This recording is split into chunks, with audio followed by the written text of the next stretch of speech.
It's outperformed what we thought we would do. We're trending toward grossing about $75,000 in a 12-month time frame, and we were hoping that it would hit 45. So we are really happy with it. It's been a grand slam for us.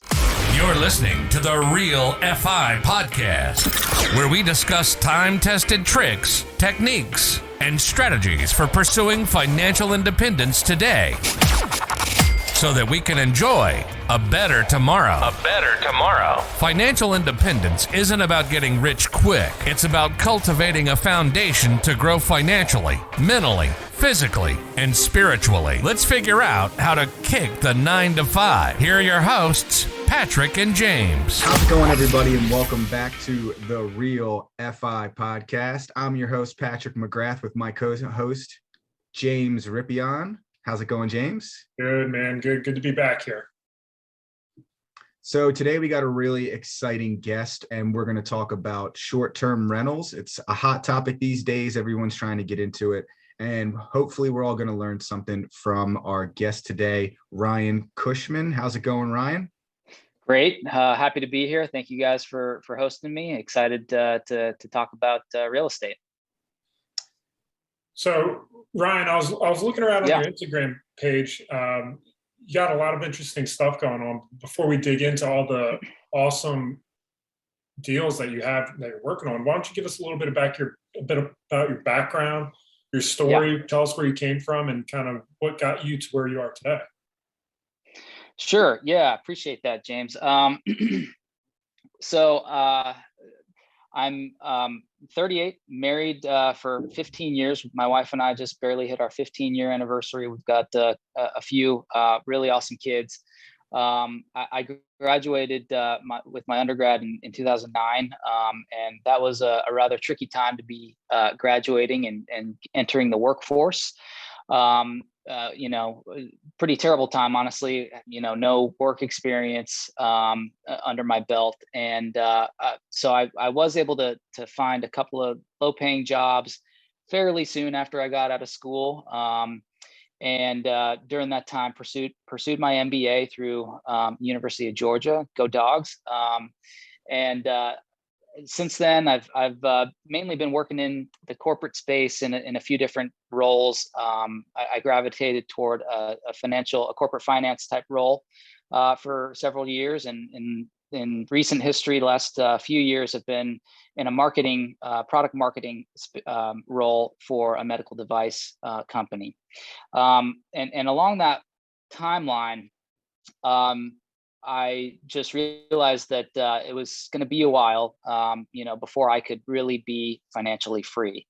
But more or less, that's my background, and I have been trying for a few years to get my footing in the real estate space, and that's what kind of brings me to today. What were some of those things that you were looking around, seeing that were telling you it would be a long time to get where you wanted to be? Was it the people you're working with, some of your boss, like just other circumstances? What was kind of motivating that mind shift? Yeah, well, mainly it was just even though I continued to increase my salary and my income, I always just felt like I was behind the 8 ball. Life gets more expensive. You add some kids into the mix, and all of a sudden, your expenses are just through the roof. And I just felt like it working, that 9 to 5 in the corporate space, with the annual reviews and the few percentage points, merit increase every now and then, a nice promotion or a gear shift in your role. Maybe a little bit more than that as far as a raise goes, but even still, it's slow, right? And so that never, making a big splash, or for myself, never finding a real way to make a big splash. It just seemed like it was going to be something needed to give, something needed to change in the way I was operating in order to be able to not have to work until I'm in my 60s. and so that's really what motivated me to pursue finding an alternate path, an alternate channel to do that. Yeah, I think that kind of speaks volumes for everybody out there that would be listening to this and looking for alternative ways to kind of speed up that time horizon on working towards your goals. So that's great. So tell us, when you got started, why you picked, short-term rentals. Give us the background on that. Tell us about your first deal and how that all worked out. Yeah, happy to. A few years ago, when I really started to think through how I was going to get to my end goal, someone turned me on to the Bigger Pockets podcast. A number of years ago, a long time ago, read the Rich Dad, Poor Dad book, got inspired by it, didn't really know how to take actionable steps to make that be real for me. Right. And so was listening to the Bigger Pockets podcast, was very inspired by, the hosts and a number of the guests and their stories, their paths, and the stories that kind of seemed like they were the ones that were talked about the most, whether that be house hacking or, burring a property, seemed a little bit out of reach for me. The house hacking, I was a family of 5 in a home established. That just didn't seem like, I felt like I had kind of missed the boat on that opportunity. The burring, you got to really know your stuff as far as how much it costs to rehab a property, finding a property that you think is going to be able to appraise for such and such ARV. All of these things are, I'm sure there's nuances and limiting beliefs and everything that I'm saying right now as far as those strategies go. But those were the roadblocks for me, right? And so I came across an episode on the BP podcast with guest Avery Carl of the Short Term Shop. And that episode just lit a fire under me, as I think it has many people. It was just like this light bulb that went off, like, of course this works. Of course that's, an amazing way to have a huge amounts of cash flow. My family went down to Destin all the time. We looked around, we're like, man, these places must make so much money. We got to get in this. How do we do that? And then nothing. We didn't really act on those thoughts. But after listening to her podcast probably 10 times, I decided to give her a call. She set me up. She answered a couple of my questions. This is kind of a long advertisement for the Short Term Shop and her team, but she connected me with an agent there. We went up to Pigeon Forge, which is where a lot of the action has been for their realtor team, and we went and saw a bunch of cabins in the area. That was our first time being there. And it was just this was in August of 2020, mind you. We were in the thick of the COVID pandemic. People were supposed to be staying home. There were people everywhere, and it spoke volumes to me about how much demand for short-term rentals there is, particularly in that area, and there also are in many other areas. And so that evening we made our first offer on a cabin, and it didn't work. We got outbid, and we also got outbid on 2 or 3 others, even going as much as $30K over asking. And we finally found one probably a week or 2 later that was a new build, and that was our first contract. And that's really how it got started for me. That's awesome. I want to highlight a couple of things that you're bringing up. The first thing is, in real estate generally, no matter what age or circumstance you're in, there's always a path you can go down to find a strategy that will work for you. And you did that, and you found that. It's the short-term rentals is where you're getting started, and you're finding a lot of success in that.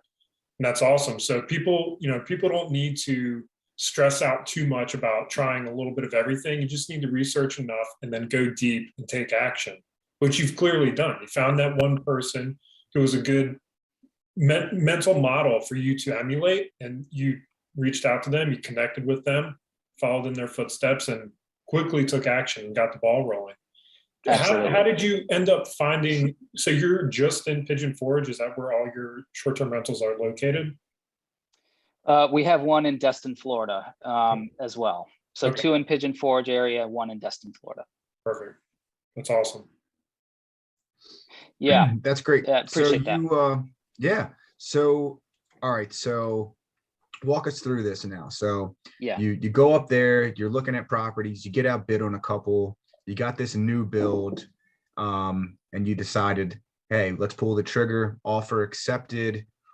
Take us through what happens after that, and how did you run the numbers? Did they help you run the numbers and give you a projection on what your rents would be? Tell us a little bit about that process, and then what's the all in on that deal, and what type of cash flow you're looking at? Yeah, great questions.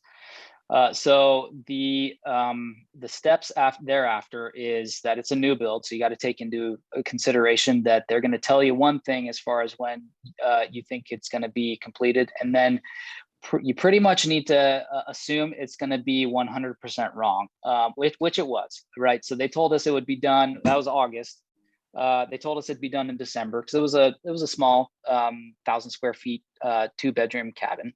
In theory, a builder could potentially build a cabin that quickly, but that was not to be. I don't think they even broke ground until beginning of December, with permits and a lot of things that they have to deal with, admittedly. So we, as far as running the numbers on it, the short-term shop and my agent did help make some assumptions, but and this is something they'll say, they can't do my push-ups for me.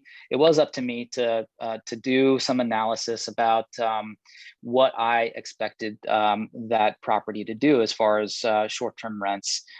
So that meant a little bit of market research, some tools that are available online to look at what other properties in the area do.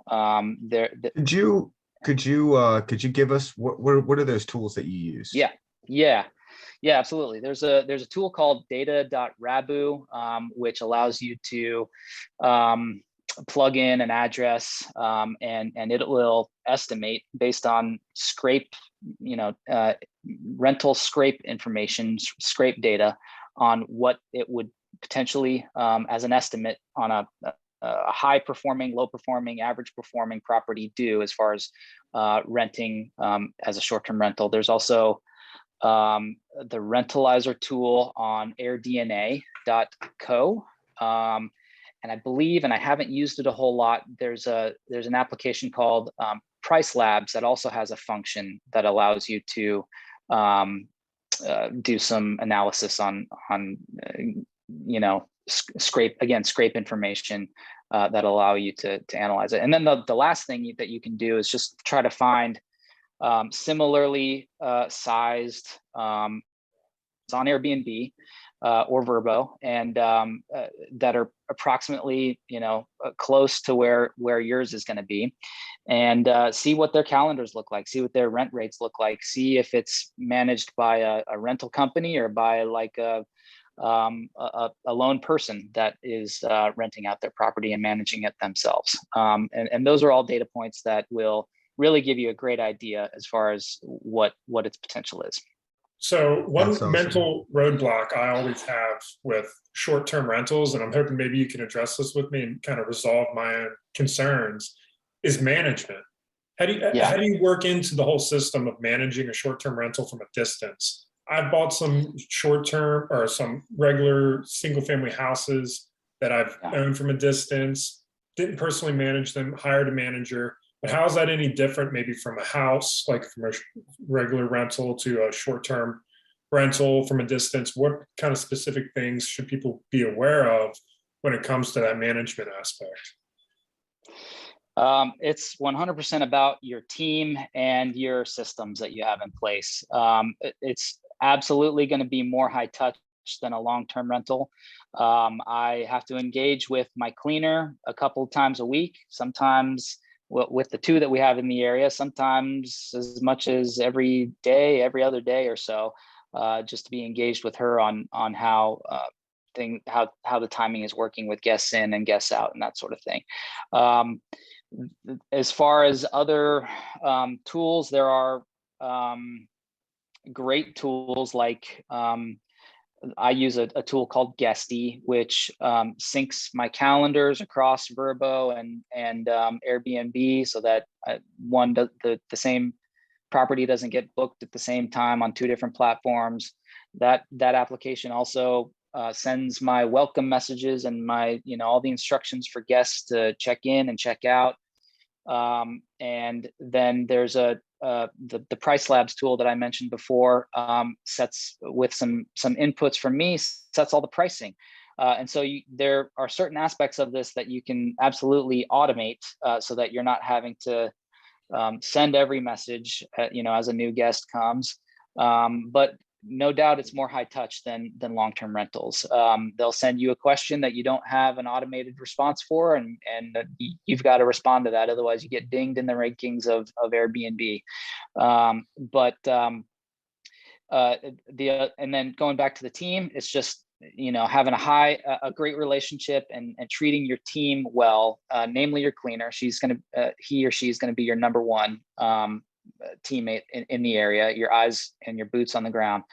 And then a good relationship with some handy people, so that in the event that your hot tub isn't working or whatever, you got some sort of leak coming through the shower above, in the upstairs or something like that, which these things happen. So you got to have a decent relationship with a handyman who's willing to be nimble and help you out in a pinch. And those situations can be a little stressful, for sure, but man, the cash flow it makes all of this worthwhile. That's right. So let's get down to brass tacks on this first deal. So How much was it? How much did you spend on furnishing it? And then what's that cash flow looking like today? Great. Yeah. Brass tacks. All right. So again, I got under contract on this in August of 2020. I would really love to be able to find something like this in the market today, but good luck. If I thought the market was hot back then, it seems to be a little bit worse now. We got it under contract for 270, 1,000 square feet, 2-bedroom. And it was probably undervalued then. And then, 8 months later, when we finally closed on it, it was certainly undervalued. We did a 10% down second home loan on the property. And actually we raised the contract by $20,000. So the contract was actually for $290,000. And that $20K was directed to a furniture company to put some of those, knobby type wooden bed frames in the property. So we came, in addition to the 10% down on 290, which is just, after closing costs, we're looking at about probably a touch over 30 grand in monies at closing needed. We did probably another 5,000 just in TVs and some other things that needed nice decor to get the thing rent ready and ready to go. As far as cash flow goes, it costs us roughly $2,000 a month to own and operate out of the mortgage and electricity and internet and all of those things. Probably a touch under 2,000. So I like to overestimate my expenses. But then from mid-March, we probably net about $3,500 a month on the place after expenses. And so it's outperformed what we thought we would do. We're trending toward grossing about $75,000 in a 12-month time frame. And we were hoping that it would hit 45. So we are really, really happy with it. It's been a grand slam for us. That's absolutely amazing. So just for some perspective out there, I have a building, a 10-unit apartment building that I paid $850,000 for, and it cash flows about $4,000 a month right now. So you are just blowing my mind that you know, I could potentially spend half and get just as much cash flow. So that's amazing. This will probably blow your mind too. Ryan, how much do you think that place is worth now as well? Like from the time that you bought it? I mean, I don't think I can find that same size of a property for less than $450 now. And I think it would get multiple bids at that price. I mean, it could be more than that. Yeah, you're getting 2 times your down payment and net income, and then you got that much equity built in already. So you're ready to refinance and then also just use that free cash to buy more properties down the road. That's incredible. That's right. And that's a plan for later in the year. We're refining another property in the beginning part, and we're going to tap into that later for sure. And that is absolutely amazing for everyone out there who's looking to get started and, you know, nervous about their first deal. I mean, Brian went out there, took action, spent some money to go out there, fly out there, look, did some research, and absolutely hit a grand slam on his first deal. I mean, just that one deal, that $3,500 a month, what's that do, you know, what has that done to your financial independence journey and, you know, towards your overall income that you were bringing in for your family? I mean, we don't need to get into specifics about how much you're making every year, but, you know, on a percentage wise, how much has that boosted your income? Yeah, I mean, it's been a big deal. We're talking not 2x what I was making, but a big chunk. And it's freed us up in a lot of ways. We, like I said, you know, as I've earned more money in my regular job, life has just gotten more expensive in kind, right? So this was a huge relief. My wife, who for the better part of 7 or 8 years has been teaching piano lessons out of our home, was able to stop doing that this past fall. And that's been a huge relief just to our family, because she then is able to spend after school time helping our kids out with what they need, getting them to extracurriculars that we were running out of runway to be able to do all of those things at the same time. So it's been huge. And absolutely, we're also trying to take portions, chunks of that, and set that aside for our next property. Ultimately, we want 7 to 10 of these, and then I can look at exiting my W-2 9-to-5 job, which is the goal for me. I'm looking to kind of leave the rat race, so to speak, and be financially independent, work as much as I kind of want to work.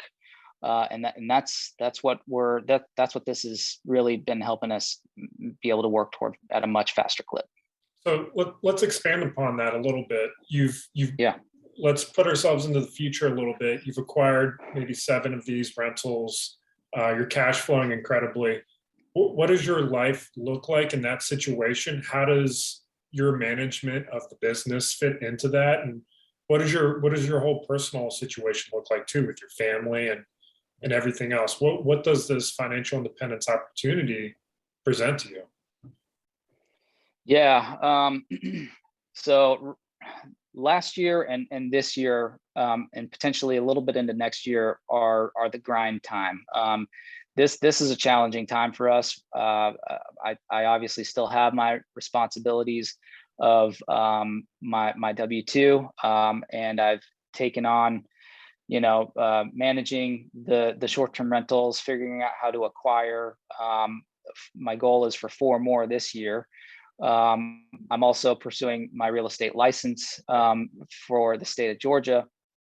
And what financial independence means for me is being able to step away from my 9 to 5, which occupies most of my stress, or takes up most of my stress. It contributes to most of the time I need to spend not doing things that I'd prefer to do. I'm not ungrateful for my career and my employers and all of that, but I've spent a huge chunk of my week working for somebody else, enriching shareholders or whatever, and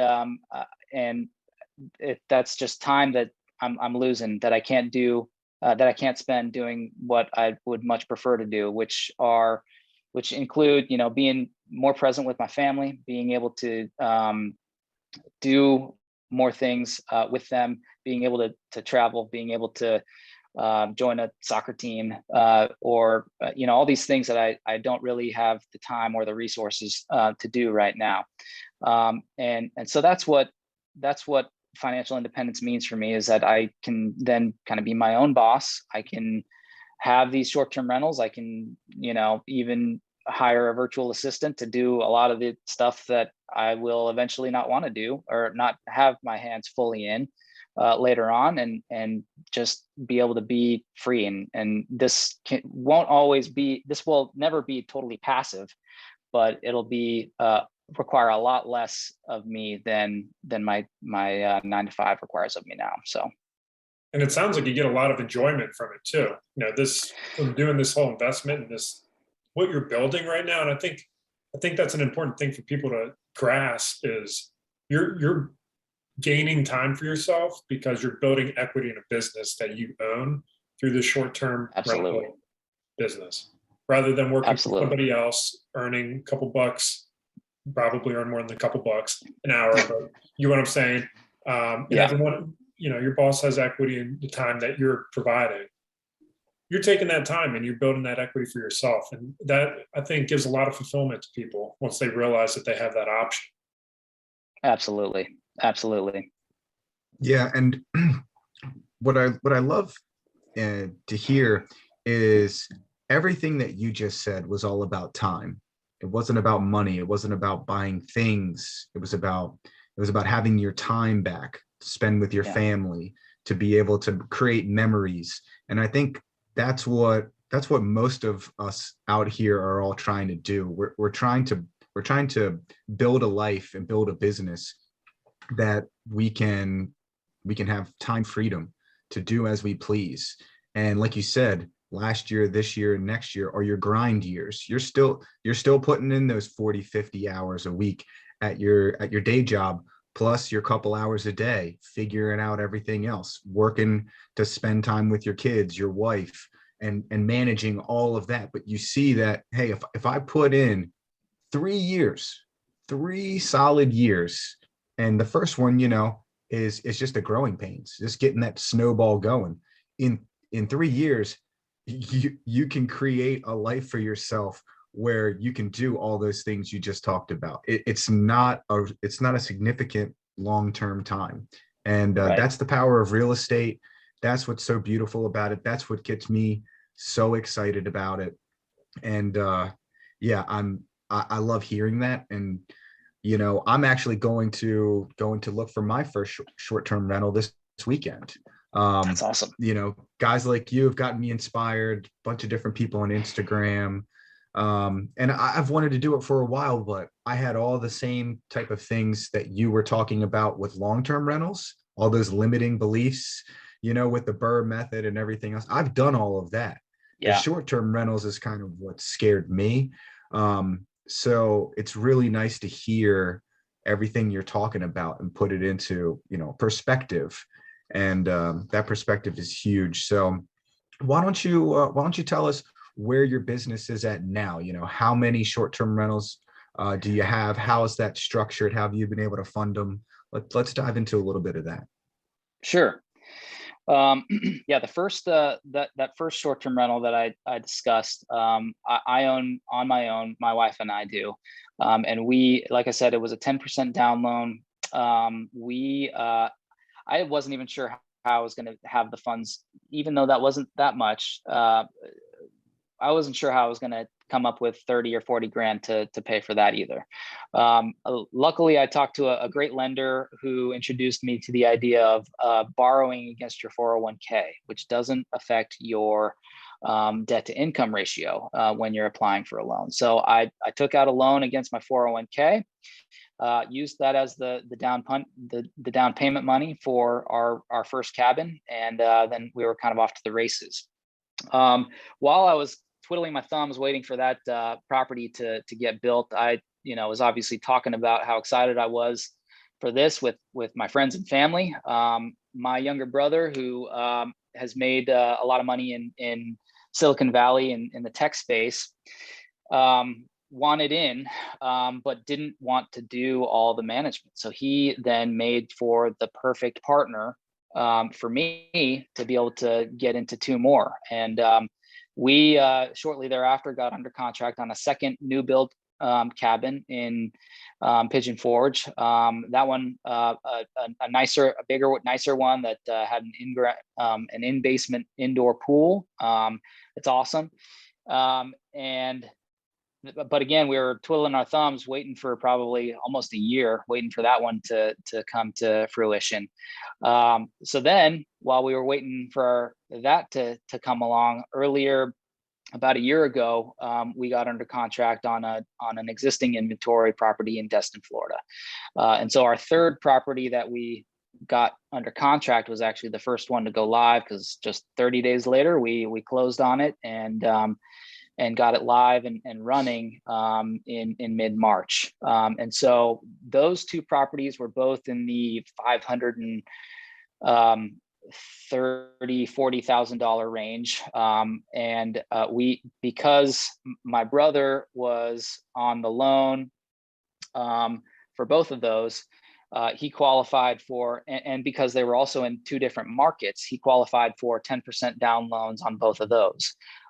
So he's on the financing, and we're both on title. And then he gets a check from our shared business bank accounts every month as I manage them and pay all the bills and then pay ourselves. And it's been a great working relationship. And a couple of the ones that I have as far as goals for this year will likely be partner deals with him again this year. Do you have any other family members that are looking at you two trying to get in on this cut, or what? So I have two brothers. One of them, like I said, my younger brother, that's a partner, and my youngest brother is actually a realtor in Georgia already. He has just taken off with this. You may know him on social media as well, Cushman Homes, Connor Cushman. He has since partnered with his brother-in-law on one in the Blue Ridge, Georgia area, and also has one up in Tennessee now. So he's running faster than I am even at this, and it's been really fun to work with him and work with both of them as we've gotten these short-term rentals up and running, helping each other out. It's been a lot of fun. That's amazing. It's so cool to see an entire family, all involved in this real estate game, and it changing everybody's life. So that's really awesome. I do have a question though. Yeah. If you know the details to this, I haven't heard that you're able to get to buy two vacation homes at 10% down. So you said something about it being a different market. I don't know if you could kind of expand on that just a smidge for us. Absolutely. Sure. Yeah. So second home loan, 10% down. You're technically only allowed to acquire or have one of those types of loans in one market at a time. So I don't know the exact rules on how far apart they need to be, but my brother has one in Pigeon Forge and then also one in Destin, Florida. Those are obviously two completely different markets, certainly far enough away from each other, not a big deal. If you're looking to buy one in Pigeon Forge and one in Gatlinburg. I don't think that qualifies. They're probably way too close to each other to be considered for two 10% down loans. The other options are investment loans, which I think you can get as low as 15%. And then obviously I think, most people can do 20% all day long, everywhere, all the time. So. Exactly. Or is there any other markets that you're looking at besides Pigeon Forge, Destin, Florida, that you currently have your eyes on? Yeah, great question. We are kind of thinking through a lot of those types of questions, whether that's the islands off of Georgia. We're trying to see if there are opportunities where short-term rental buyers have not completely blown up the market to where prices have just skyrocketed in the last year and a half, 2 years. We are considering other parts of the Florida coast, both in the Gulf side and on the Atlantic side, to see if things make sense in those areas. And like I said, the Georgia coastal islands are a consideration. Also, the South Carolina coastal islands are some considerations as well. Some very well established short-term markets in kind of all of those areas. And so we're taking those things into consideration. My brother, who's my partner, lives in Utah, and a lot of people go down to St. George, Utah, which is most of the way down south, right before you cross over into getting close to Las Vegas. A lot of people go down there, and that's another market we're considering.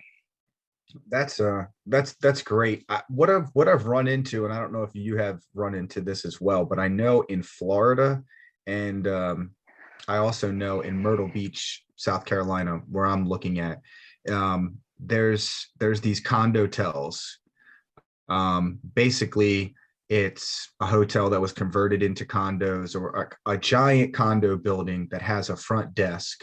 And they can manage your property for you, or you can VRBO or Airbnb it yourself, but there's on-site management. They typically have pools and lazy rivers and all of that kind of stuff.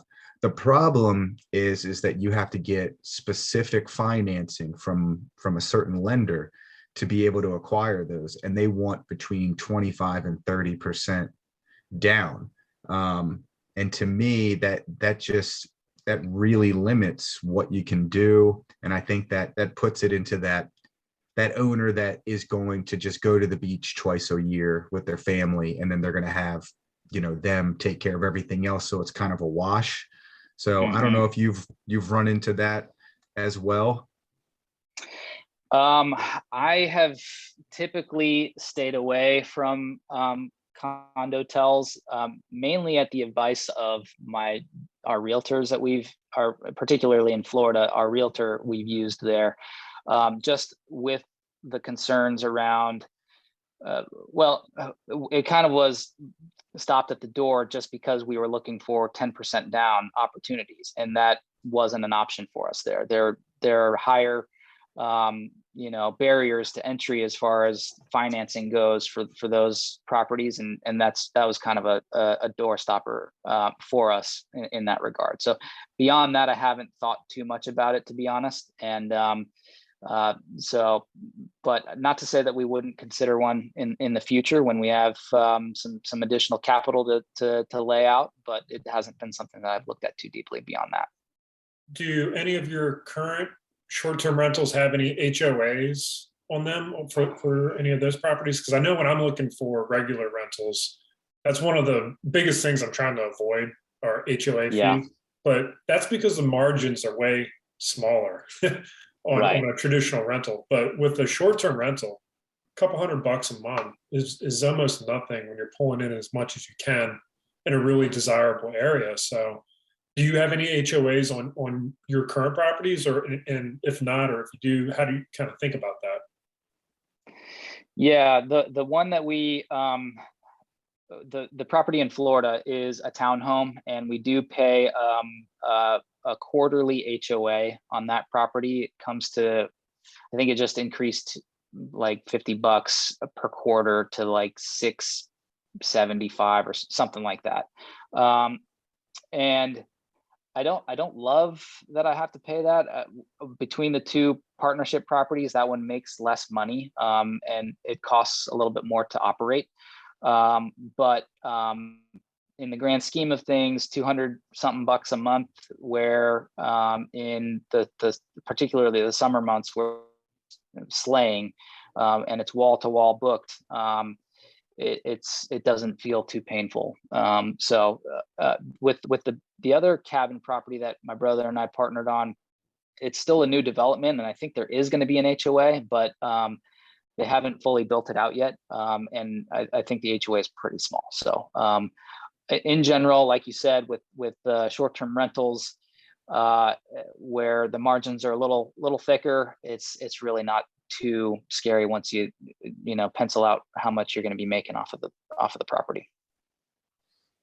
Yeah. So, all right. So give us the overview right now of these three properties. So you've got 2 in Tennessee, 1 in Florida. What's your average that you're bringing in every month, gross? And then what's it look like cash flow wise? That's a great question. And it's not super straightforward to me to answer just yet, because I haven't had them a full year. The two cabins we had, or I'm sorry, the beach house we launched in March of last year, cabin in April, second cabin not till September. So we really didn't have that much of the year for the big pool cabin. But that said, between those 3 properties and those spaces in time, we grossed just a touch under $200,000. It was like $195K for the year. We're really hoping to at least 2x that, and we think the big cabin, the 3-bedroom that we launched in September, is really going to really do well. And I don't know what I really don't know what the total gross is going to be for a full 12 months across all 3 of those. But I think it could do, 300 to 400K in a year. And then as far as what we are like netting off of those, the beach house obviously is super, it fluctuates a lot.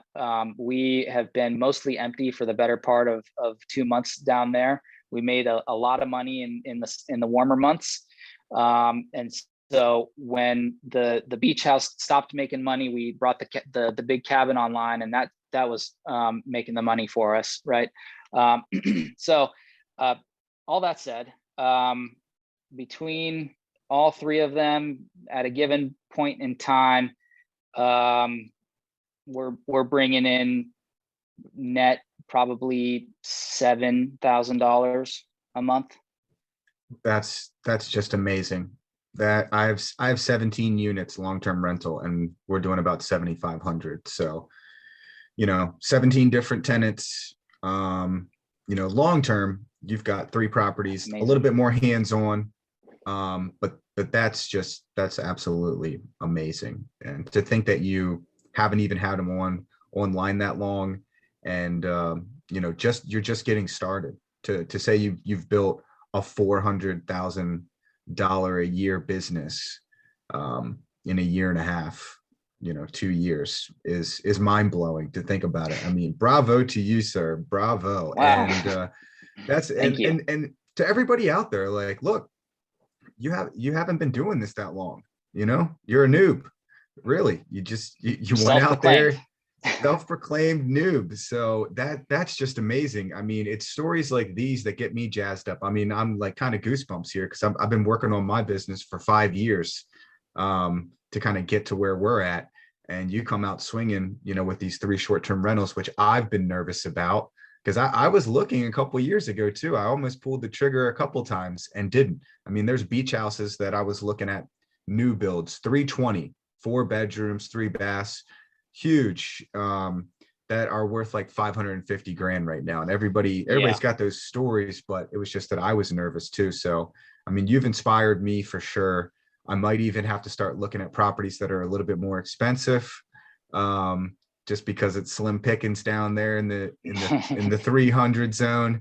So I Right. might have to up my game up and step up and get something real nice, because that sounds like that's what it's going to book for.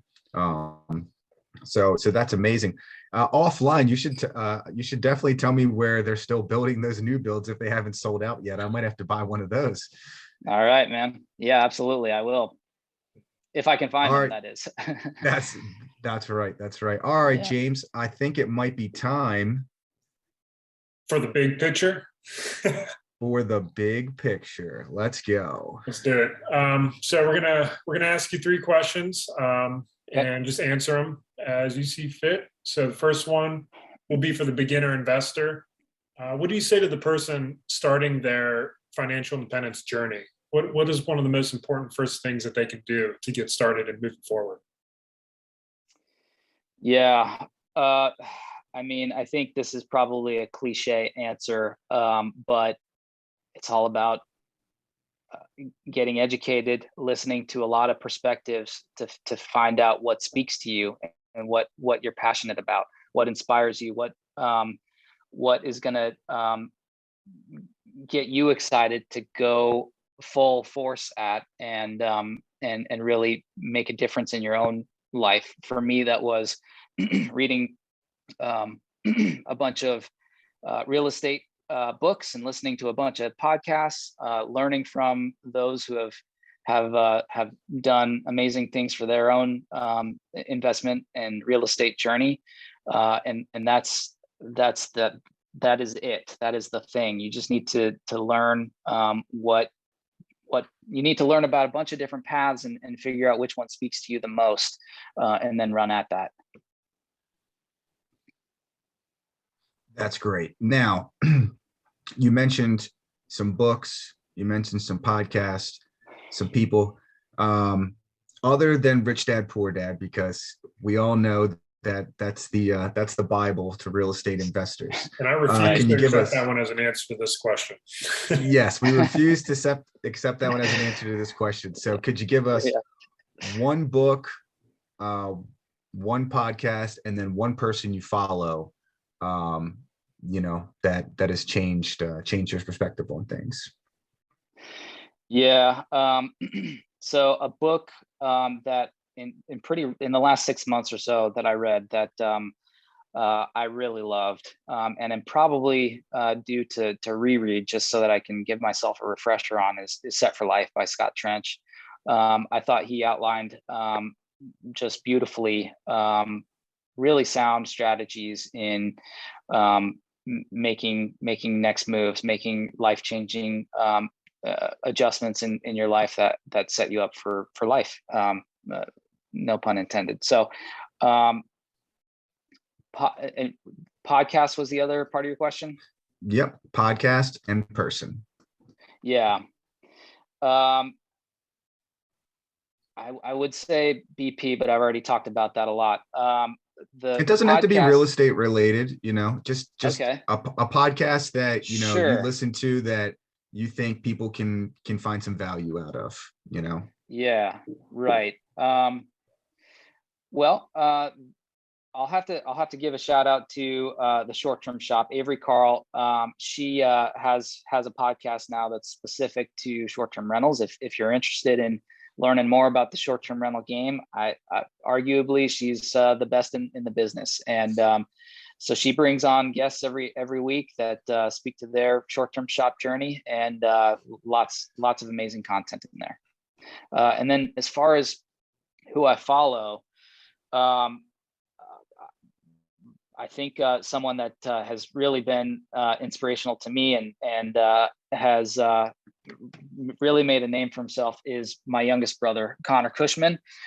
You can follow him at Cushman Homes. He's a realtor in Georgia, and he just puts out really great. He's new in the game in short-term rentals, and but he knows his stuff about real estate, and he's really just blazing a trail. And he puts out really amazing content. So I check him out. I'm going to be checking out every one of those. All right, James, take it away. Last question. I know you kind of dived into this a little bit, but let's rehash it real quick. Yeah, absolutely. So you definitely give us a good roadmap for, what you've been doing and where you're planning to take this into the future. But why don't you just summarize for us once more where you're going to be on your financial independence journey in about 5 years? What does that look like for you and your family? Yeah.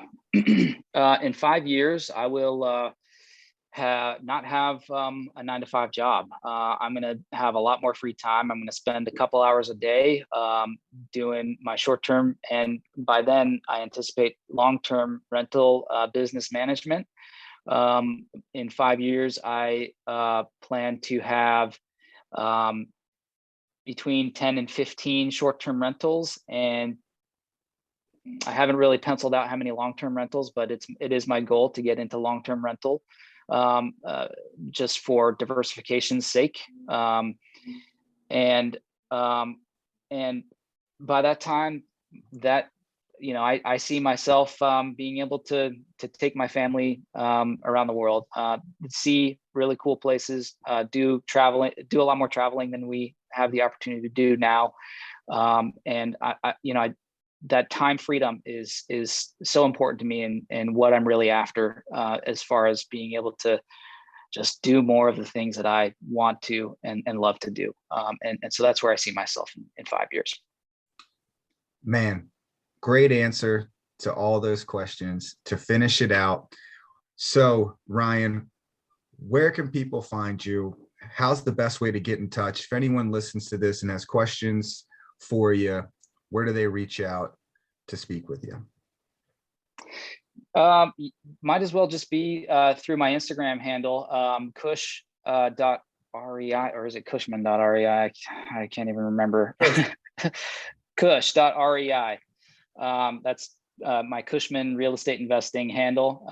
And I can be reached there. Check me out there. I love talking shop with anyone who wants to. So that's look forward to awesome. hearing from you. Well, we definitely appreciate you coming on to the podcast, Ryan. I know that both Patrick and I have been super motivated, and we look forward to keeping in touch and talking with you again in the future. James, Patrick, it's been an honor. Thank you so much for having me, and we'll talk again soon. Thank you for listening to the Real FI podcast, where you learn from the investors that have lived the hard lessons for you. To connect with us during your pursuit of financial independence, be sure to join our community by following us on Instagram or emailing us at info@therealfi.com. If this content made you financially, mentally, physically, or spiritually richer, please make sure to leave us a positive review on your preferred content platform. Cheers to kicking the 9 to 5.